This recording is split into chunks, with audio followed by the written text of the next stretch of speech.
Meus irmãos, a graça e a paz de Jesus. Amém? Convido os irmãos a ler um texto da palavra de Deus. Primeira carta do apóstolo Pedro. Os irmãos podem permanecer sentados mesmo.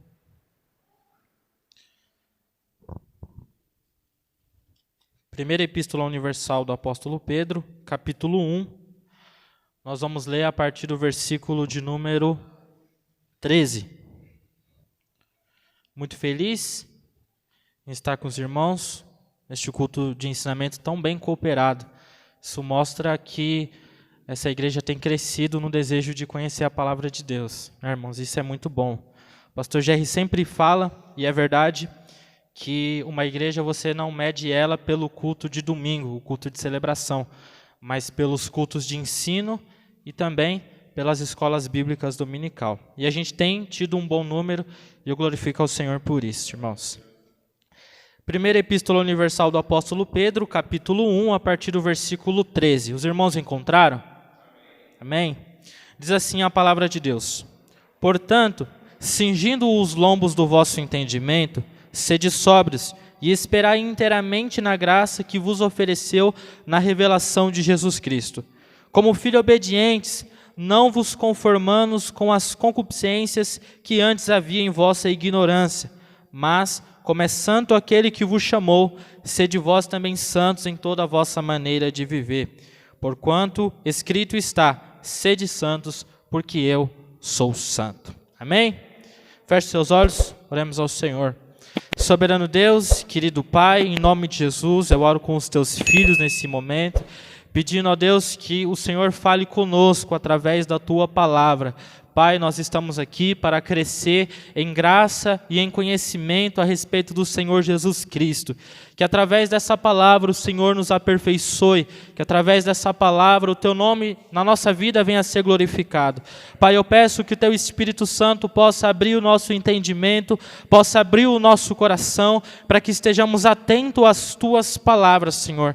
Nós queremos sentir o teu Espírito Santo enquanto ministramos e ouvimos a tua palavra, pois a espada do Espírito é a palavra de Deus. É através desta palavra que o Senhor nos aviva, é através dessa palavra que o Senhor nos confronta, nos conforta, nos consola, nos edifica. É crendo nessa palavra, Senhor, que nós vamos falar a respeito de Ti nessa noite, pedindo a Tua bênção, pedindo a Tua misericórdia e crendo que o Senhor há de continuar falando conosco. Em nome de Jesus oramos. Amém e amém. Meus irmãos, eu gostaria de conversar com vocês nessa noite a respeito de um tema, de um assunto. E o assunto que eu gostaria de abordar nessa noite é a respeito de santidade. Eu quero falar a respeito da nossa santidade para com o Senhor. A primeira coisa que nós devemos ter em mente quando falamos a respeito de santidade é que santidade é um atributo de Deus. É a primeira coisa que precisa ficar claro para nós. Porque se nós não entendermos que santidade é um atributo de Deus, nós vamos confundir a santidade de Deus com a santidade dos homens. No seguinte quesito: a santidade de Deus refere-se à sua perfeição ou à sua sublime pureza. Mas quando eu falo de santidade no homem, eu estou falando acerca de ser separado do pecado. Portanto, aí existe a diferença. Santidade é um atributo de Deus, e dentro da teologia é chamado de um atributo comunicável, ou seja, embora seja a natureza de Deus e um atributo de Deus, Deus permite que o homem também seja santo. Deus possibilita que o homem também seja santo. A Bíblia, por diversas vezes, afirma que Deus é santo. Não somente a Bíblia afirma que Deus é santo, como o próprio Deus afirmou ser santo. Ele disse, sede santos, porque eu sou santo. Nós, quando vemos na Bíblia, em Isaías capítulo de número 6, os serafins clamando uns aos outros, falando a respeito de Jesus, eles clamam uns aos outros o quê? Santo, santo, santo é o Senhor dos exércitos. Ou seja, entre os homens ele é dito como santo, ele refere-se a si mesmo como santo, os seres celestiais se referem a ele como santo, mostrando sua perfeição e a sua sublime pureza. Mas não somente isso, as leis, os juízos de Deus revelados na Bíblia, mostram qual é o tamanho ou a dimensão da santidade desse Deus. O fato de ter mandamentos que nenhum homem seja capaz de cumprir plenamente, mostra que esse Deus tem um alto padrão de santidade. O fato desse Deus exercer juízo contra aqueles que pecam, ou exercer juízo em cima do pecado, mostra o grau e a dimensão da santidade desse Deus. Pasmem vocês, mas até mesmo a misericórdia de Deus revela a sua santidade. No seguinte sentido, de que Ele está tendo misericórdia de você, porque Ele é santo. Ora, se Ele não fosse santo, que moral Ele teria para exercer misericórdia para alguém? Se Ele não fosse santo, que moral Ele teria para poder lançar alguém no inferno?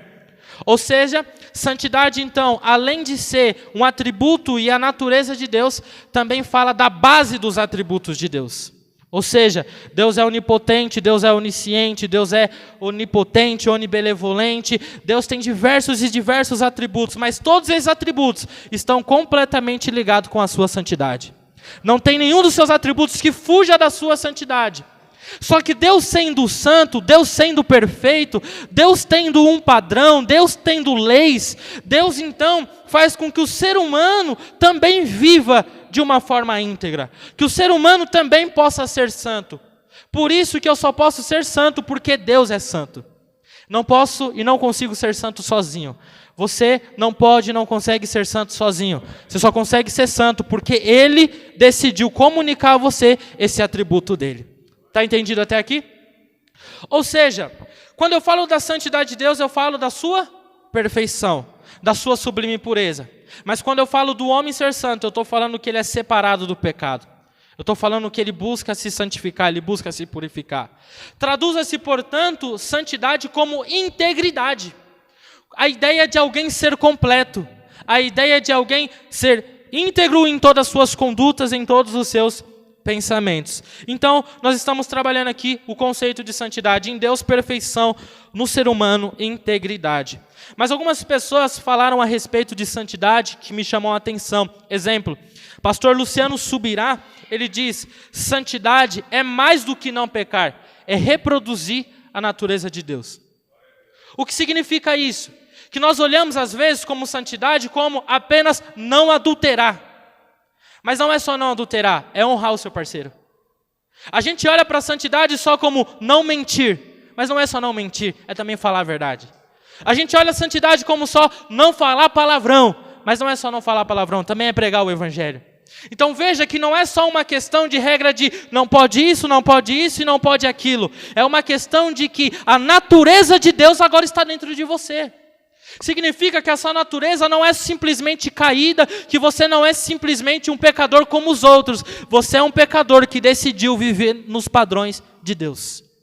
E isso faz de você alguém santo ou santificado. Ou seja, é mais do que não pecar. É muito simplista olhar para a santidade e falar assim, é não pecar, é não errar. É mais do que isso. Envolve reproduzir a natureza de Deus. Jonathan Edwards, um dos grandes pregadores da história da igreja, ele diz que Deus preza a santidade na criatura, mas a santidade é, em essência, prezar a Deus. Ou seja, a santidade na pessoa é algo que Deus gosta, é algo que Deus admira, é algo que Deus preza.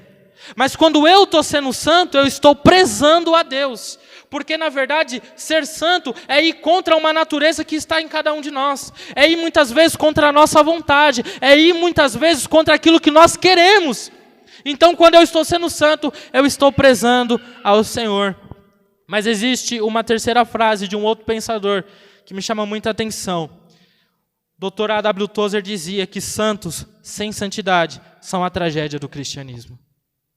Ou seja, enquanto nós prezamos a Deus, e isso é santidade, enquanto nós somos separados das coisas do mundo, isso é santidade, enquanto nós estamos reproduzindo a natureza de Deus, isso é santidade, existem pessoas que estão dentro da comunidade dos santos, mas vivem sem santidade. E essa é a grande tragédia do cristianismo. Pessoas que estão supostamente representando um Deus santo, mas não mostra essa santidade de Deus através do seu comportamento, através das suas atitudes, através das suas ideologias. Então, o porquê é importante falar a respeito de santidade? Se nós simplesmente chegarmos aqui e falarmos sobre santidade e não entendermos o porquê é importante falar a respeito de santidade, perde completamente o sentido desse culto ou de falarmos a respeito disso. Nós entendemos que Deus é santo, nós entendemos que Deus é perfeito, que nós devemos ser íntegros, que nós devemos reproduzir a natureza de Deus, mas isso é importante por quê? Bom, para que nós não tenhamos um entendimento equivocado do que é santidade. E justamente para sermos santos da maneira que a Bíblia diz que nós devemos ser santos. Porque eu não posso criar uma ideia na minha cabeça do que é santidade. E eu também não posso determinar o que eu acho que é santidade como santidade para os outros. Por isso é importante falar a respeito desse assunto, à luz da palavra de Deus. É importante falar porque as pessoas confundem os conceitos. E vamos ser sinceros, vamos jogar limpo. Muitas pessoas entendem santidade como usos e costumes. E não é. Não está nada atrelado. Mas na mente da pessoa é aquilo. É o que ensinaram para ela. Você não pode isso, você não pode aquilo e tal. E a pessoa tem isso como santidade. Mas se santidade fosse isso, seria muito simples e muito fácil ser santo. Era só não usar uma bermuda, era só não usar uma calça, era só não fazer a sobrancelha e estava tudo resolvido. Mas a verdadeira santidade vai muito além disso. Porque eu não colocar uma bermuda para ser santo é simples. Agora eu tomar cuidado com a minha fala, com o meu olhar, com a minha audição, aonde eu toco, o que eu sinto, o que eu penso, é um outro patamar de vida com Deus. Então nós não podemos tratar a santidade como um assunto simplista. Na verdade isso aqui é a espinha dorsal de toda a teologia. Não adianta eu chegar aqui para você e pregar muita teologia, muita teoria, mas eu quero nessa noite trabalhar com os irmãos no aspecto prático da santidade. Nós precisamos entender que esse é um assunto muito importante, porque diz respeito ao nosso relacionamento com Deus, diz respeito à maneira que nós vamos agradar o Senhor. Deus não se agrada simplesmente das nossas campanhas, dos nossos cultos, dos nossos congressos. Deus se agrada na nossa vida de santidade para com Ele, meus irmãos. Isso é aquilo que agrada ao Senhor. Então, nós devemos falar a respeito disso para nós não confundirmos o que é santidade. Agora, uma coisa que eu acho extremamente interessante, eu gostaria de compartilhar com vocês, é que o texto que nós lemos fala a respeito de uma referência da santidade. Você pode analisar comigo 1 Pedro, capítulo de número 1, e no versículo de número 15 e 16, a seguinte expressão: mas como é santo aquele que vos chamou, sede vós também santos em toda a vossa maneira de viver. Porquanto escrito lá em Levítico capítulo de número 11, sede santos porque eu sou santo. O que Pedro está mostrando aqui? Que existe uma referência de santidade. E a referência de santidade é Deus. Isso pode parecer algo muito simples, mas isso é extremamente essencial. Por quê? Porque algumas pessoas não têm Deus como referencial de santidade. Qual é o referencial de santidade dele? O que o mundo faz ou o que o mundo deixa de fazer. Então ele olha para o mundo e fala assim: o mundo está fazendo tal coisa, então para ser santo eu tenho que fazer diferente. O mundo está com tal comportamento, então para eu ser santo eu tenho que fazer diferente. Quando na verdade a nossa preocupação é o que a Bíblia diz. O que Jesus diz, como ser parecido com o Senhor Jesus. E quando eu me torno parecido com o Senhor Jesus, eu me torno consequentemente diferente do mundo. Então eu mudo a visão, eu mudo o foco da referência. Eu paro de olhar, por exemplo, para o meu amigo Marcelo e falar assim: deixa eu ver no que o Marcelo está errado para eu ser diferente. Ou seja, a minha referência está se tornando o Marcelo, do certo e errado. Quando na verdade eu tenho que olhar para Cristo e comparar o meu comportamento com o comportamento de Cristo, para eu me tornar semelhante a Cristo. Veja que isso muda todo o conceito do que é santidade. Isso é uma chavinha que vira na nossa vida espiritual, meus irmãos. Quer um outro exemplo muito claro e muito objetivo, que vocês talvez vão assimilar ainda melhor? É que enquanto alguns têm o mundo como um referencial de como viver em santidade, olhando para o mundo e falando: eu não tenho que fazer isso, ou eu tenho que fazer aquilo. Algumas pessoas têm a sua igreja como referencial do que é ser santidade. Do que é viver em santidade, aliás. Como assim? A pessoa ela vai olhar para os usos e costumes da igreja dela, para as doutrinas estabelecidas na igreja dela, e ela vai achar que aquilo é viver em santidade. Então você pega, e aqui eu não estou falando do cristão em si ou das denominações, mas você pega algumas denominações pentecostais mais tradicionais e você percebe o seguinte fenômeno de comportamento. A igreja proíbe cortar o cabelo, a igreja proíbe você, irmã, de usar uma calça, proíbe você, obreiro, de usar uma bermuda, proíbe você de usar um boné, proíbe você de tal roupa. Então é normal você olhar para a santidade como não usar tal roupa, não usar o boné, não usar isso, não fazer aquilo. Por quê? Porque sua referência está na sua igreja. Você filtra as outras igrejas pela doutrina local da sua igreja. Você filtra os outros cristãos pelo que ensina na sua igreja. Ou seja, se eu sou numa igreja que não pode usar bermuda, onde isso é quase um pecado imperdoável, eu vejo um irmão andando de bermuda, eu já penso, esse irmão não é crente. E é. E eu estou dizendo que ele não é. Por quê? Porque eu estou julgando ele, não com base na Bíblia ou em Cristo.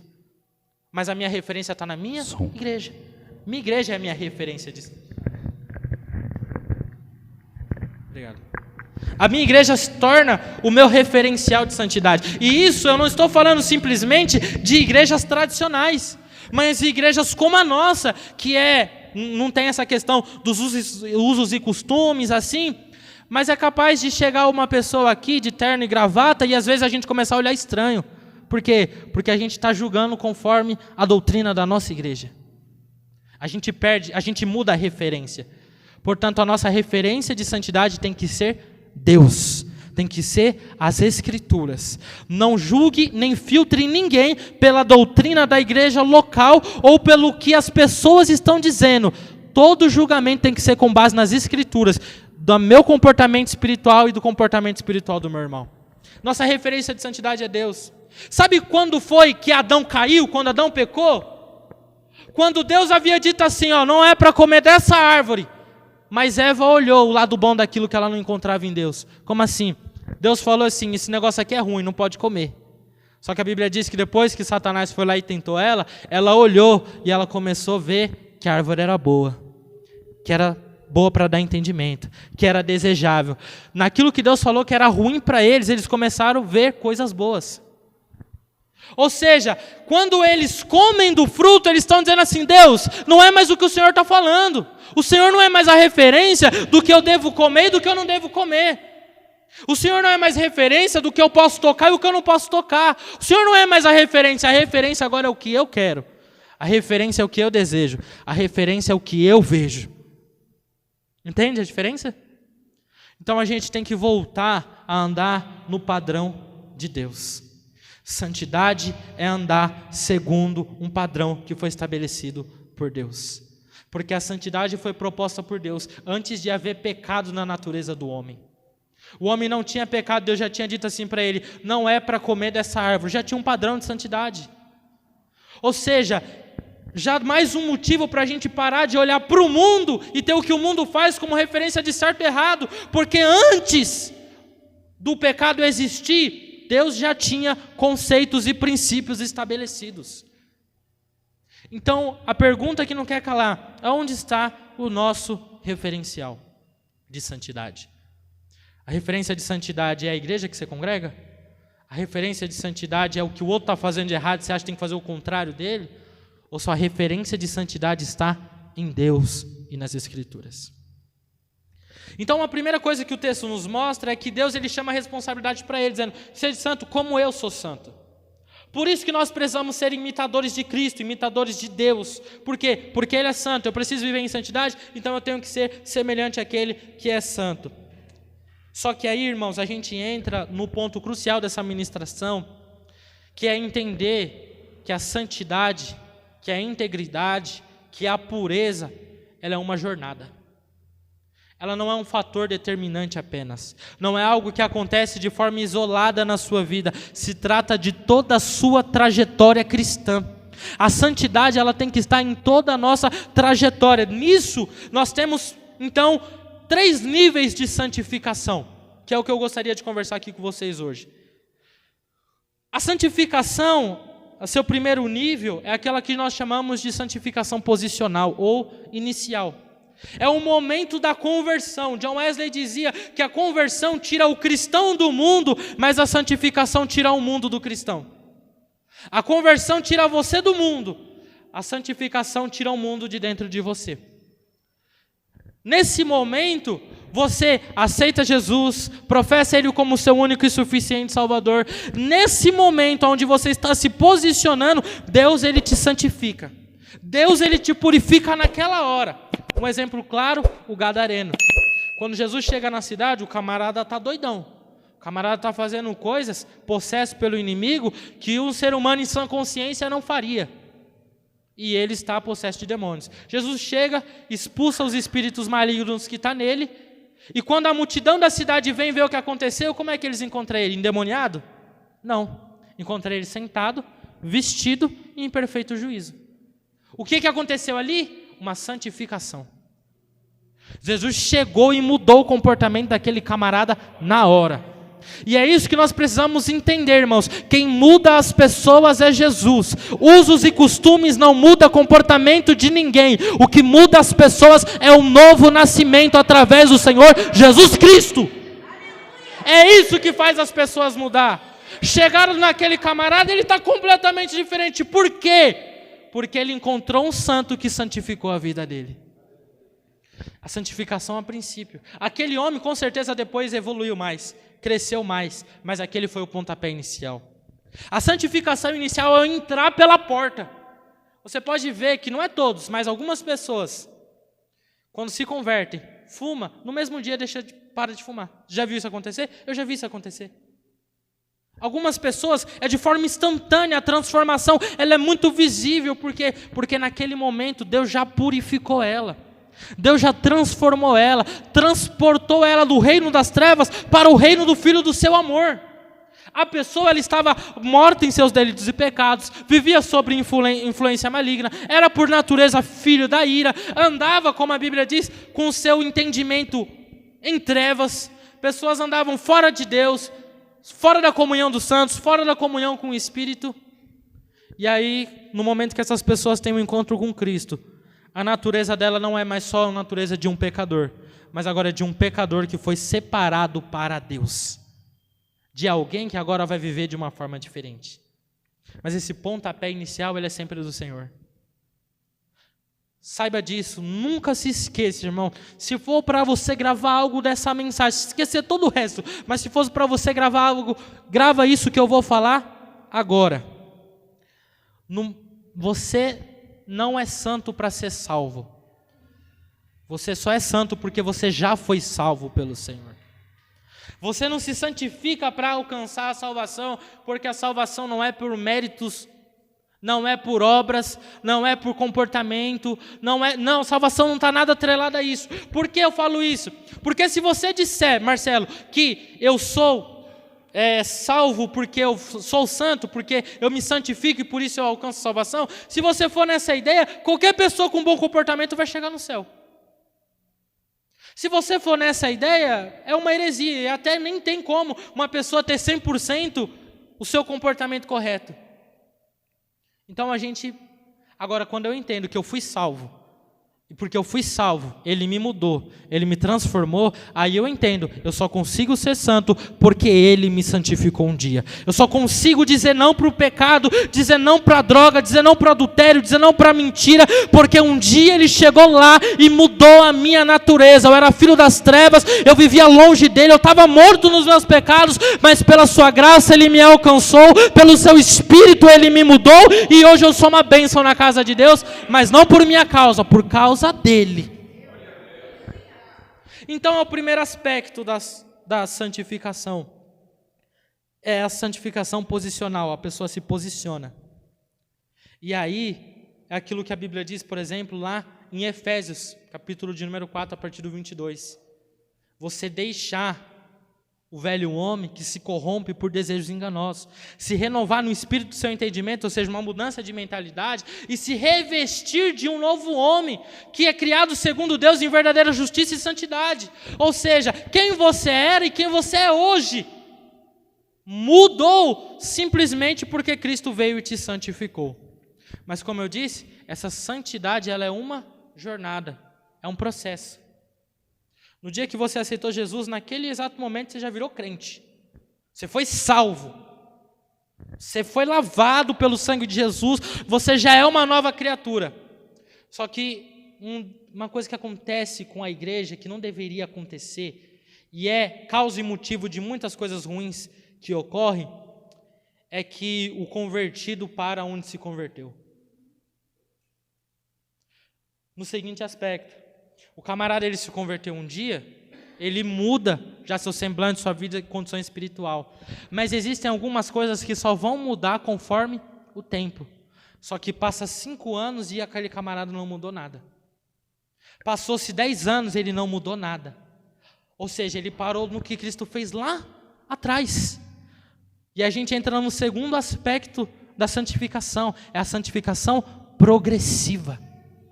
É inadmissível um cristão, eu, Samuel, hoje, é inadmissível eu estar nessa condição hoje, e daqui 3 anos eu estar na mesma condição espiritual, não ter melhorado, não ter evoluído. Vamos ser sinceros, tem pessoas que se dizem convertidas, dizem que encontrou-se com o Senhor Jesus Cristo, mas você vai um ano na igreja, no outro, demora uns 5 anos, você aparece lá, ô irmão, você está batizado já? Não, eu ainda não me batizei, não irmão, ainda não é tempo. O que isso mostra? Isso mostra que não houve um novo nascimento. É algo que às vezes parece simples, mas não é. É inadmissível um cristão, alguém que se diz servo do Senhor Jesus Cristo, durante um período de 5 anos, essa pessoa, na verdade, pasmem vocês, ela não é crente, ela não é convertida, ela não conhece o Senhor, porque é alguém que um dia, ele sentiu tocado pelo Espírito Santo, ele abre mão do mundo, ele abre mão do pecado, ele se batiza, ele se consagra ao Senhor, ele muda de vida. Santidade é um estilo de vida que glorifica a Deus. É por isso que eu falo, não é só questão de usar isso, de não usar, de fazer isso, de não fazer, é ser santo em toda a maneira de viver. Não adianta nada aqui eu ser crente, chegar na minha casa, eu ser um péssimo filho, chegar para Gisele e ser um péssimo noivo para ela, você chegar onde você trabalha e ser um péssimo funcionário, porque santidade é toda a vida cristã. E é inadmissível, não se permita, irmão, sair desse culto da mesmo jeito que você entrou aqui. Chegue na sua casa tentando ser uma esposa melhor, um esposo melhor, um cristão melhor, um servo de Deus melhor. Eu olho para a minha vida, e eu tenho certeza que vocês, como pessoas que são mais espirituais que eu, fazem uma análise da sua vida de alguns anos atrás para agora, e você vai ver o quanto você evoluiu. Em comunhão com Deus, em santidade. Coisas que lá atrás era difícil para você lidar, hoje você lida um pouco melhor. É normal no início da conversão, quando alguém é ofendido, na hora ele fala, eu estou convertido, mas minha mão não se converteu. Já ouviu gente falando isso? Mas aí depois você começa a aprender a lidar, você começa a ser um pouco mais paciente. No princípio, o camarada ainda, ele vem para a igreja, aí passa a mulher e fala, Deus tem misericórdia, que não sei o quê. Depois ele já entende, ele evolui, ele cresce. Agora passou 1, 2, 3 anos, o camarada não mostrou nenhuma mudança, é porque ele não está progredindo na sua santificação. E aí, irmãos, nesse progresso, que fala a respeito da vivência do cristianismo, porque a partir do momento que você se converteu, já era, você pertence à família dos que creem. Aí, depois te resta o quê? Melhorar, aperfeiçoar. E nesse processo eu te dou um conselho muito precioso, irmãos. O melhor conselho dessa ministração. Aprenda a dizer não. A gente erra, a gente comete muito pecado porque a gente não sabe dizer não. O pecado e é aprender a dizer não. Não tem voz de não tem tom de não. Porque o pessoal que tem gente que vai falar não e fala, não. Isso não é não é não. Não é com força, não é com... tem que ser categórico no seu não. Você tem que olhar para o pecado e dizer, eu não quero isso. Você tem que olhar para aquilo que te afasta de Deus e falar, eu vou tirar isso da minha vida. Porque vamos ser sinceros, tem gente que não sai daquele pecado porque o pecado já é um pecado de estimação. Porque não quer, porque ele está dizendo, sabe o quê? Deus, esse pecado me satisfaz mais que o Senhor. Eu não estou tão satisfeito em ti que eu preciso de um prazer a mais nesse pecado aqui. E é isso que a gente faz, irmãos, quando a gente não diz não para o pecado, porque a gente tem escolha.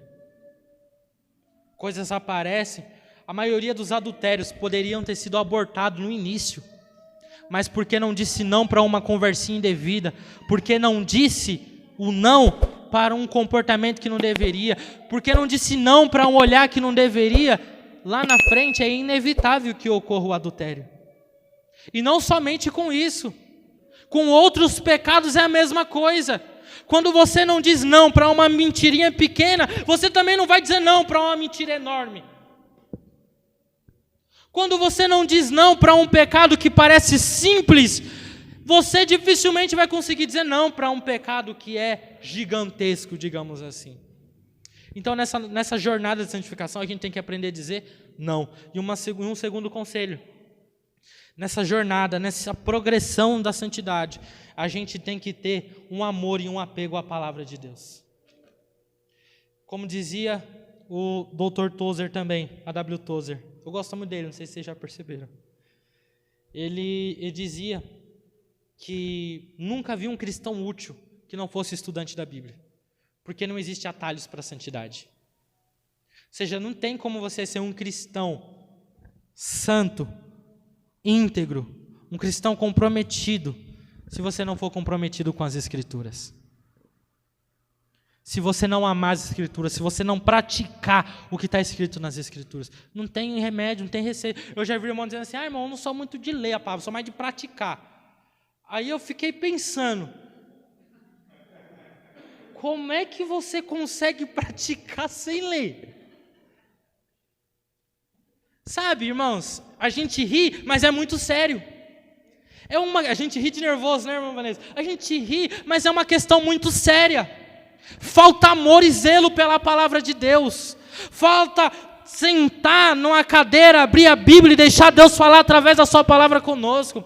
Falta deixar a palavra de Deus dar o último tom na nossa vida. Porque a gente pode entrar para o time dos muitos religiosos, que tudo é pecado, que tudo é errado, que essa hipocrisia danada da religiosidade.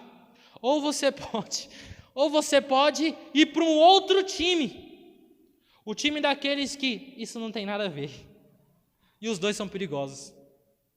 O time do tudo é pecado, não pode, não, mano, isso aí não pode, isso aí é pecado. Eu não aprendi assim, na minha época não era desse jeito. Você pode entrar por esse time, dos religiosos, dos hipócritas. Você pode ir para o outro time também, que é horrível também, isso não tem nada a ver. Não, isso aí é coisa do homem. Não tem nada a ver. Você ficar, não tem nada a ver. Não, isso aí, não, irmão, é uma mentirinha. O que é uma mentirinha?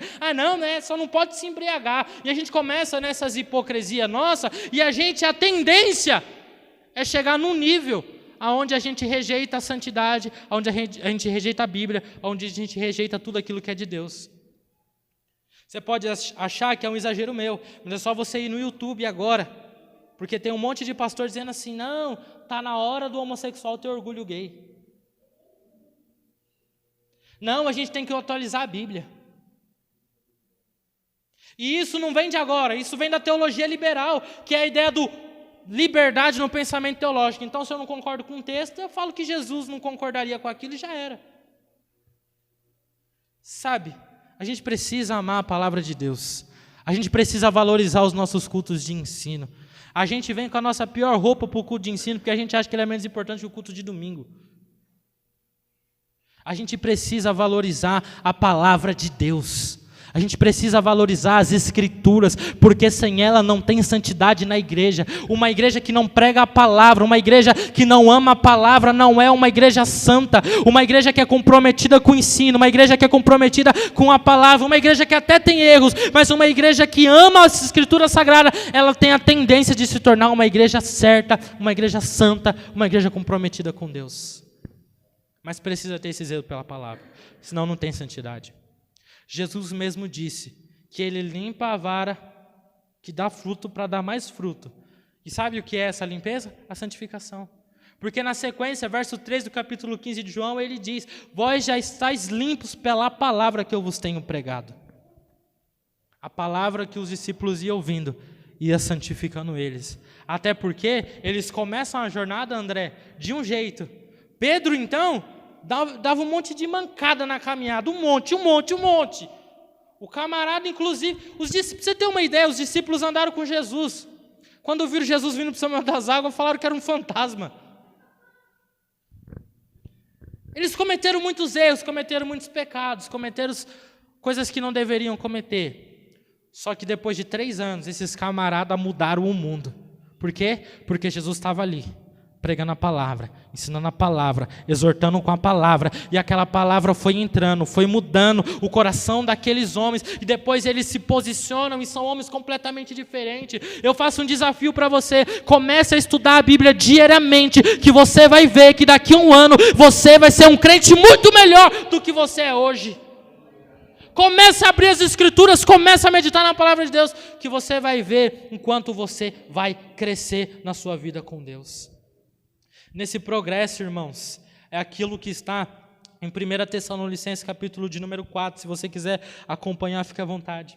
1 Tessalonicenses, capítulo de número 4, a partir do 1º verso, para a gente já partir para a conclusão na mensagem. Quando eu falo partir para a conclusão, tem mais uns 15 minutos.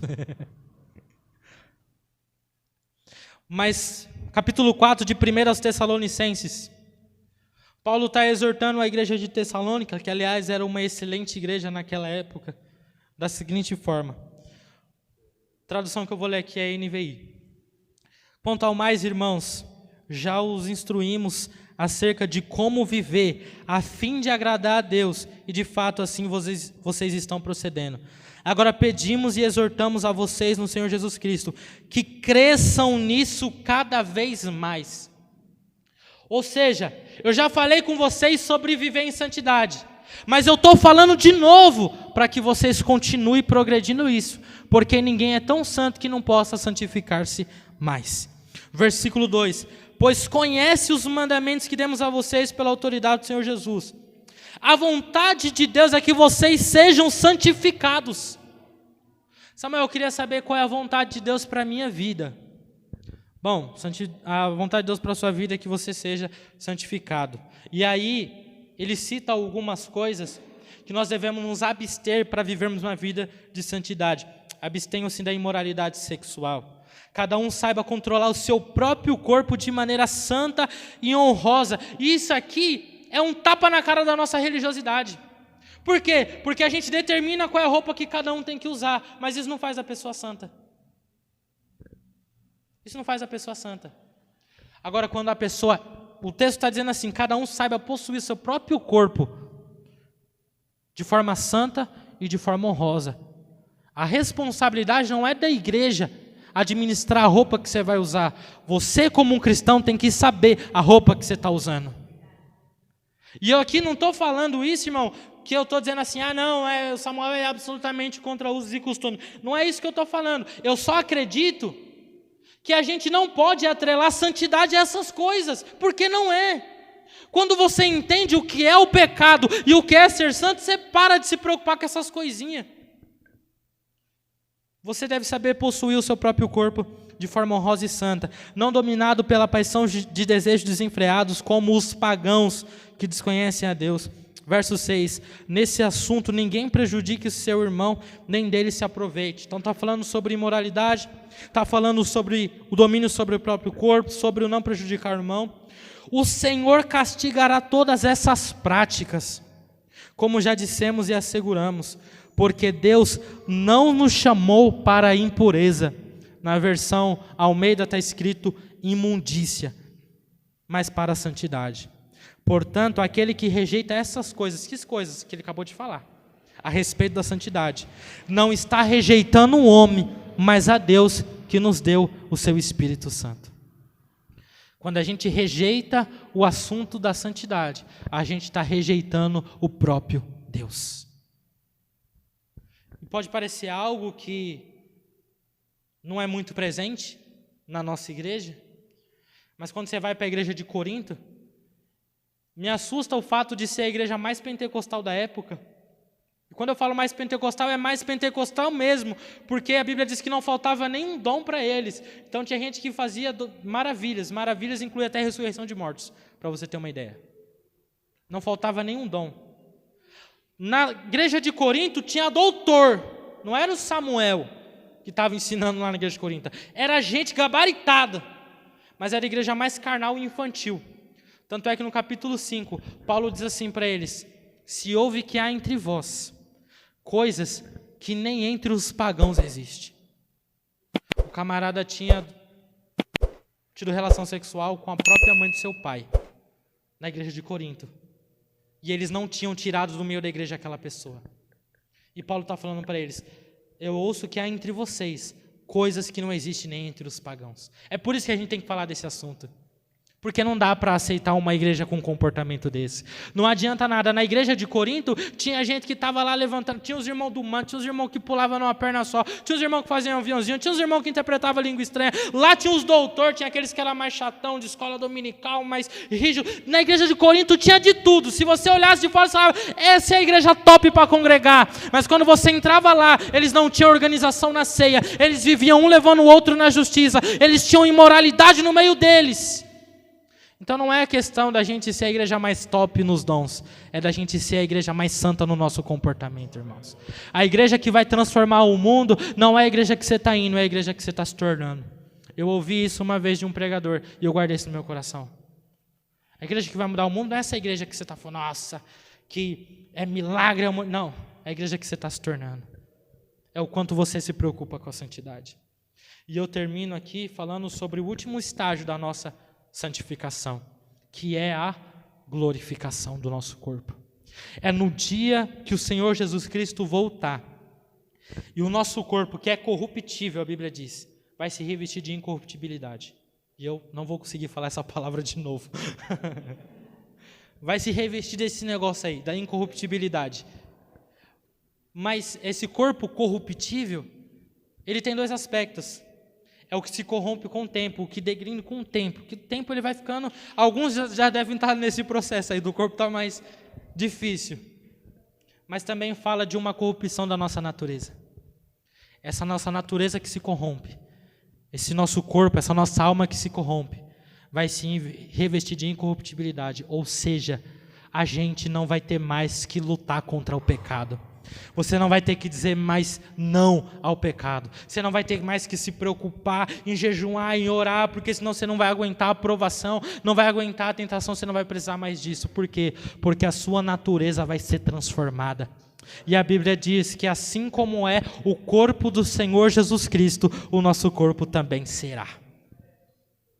Só que enquanto esse dia não chega, é batalha. Enquanto esse dia não chega, caminhe em rumo à santificação. A maior lição disso aqui é que nós fomos santificados no início da nossa conversão. Estamos sendo santificados, porque a gente está na vida cristã, e ninguém aqui é tão santo que não possa melhorar. A gente ainda está sendo santificado. E nós seremos santificados no dia da vinda de Jesus.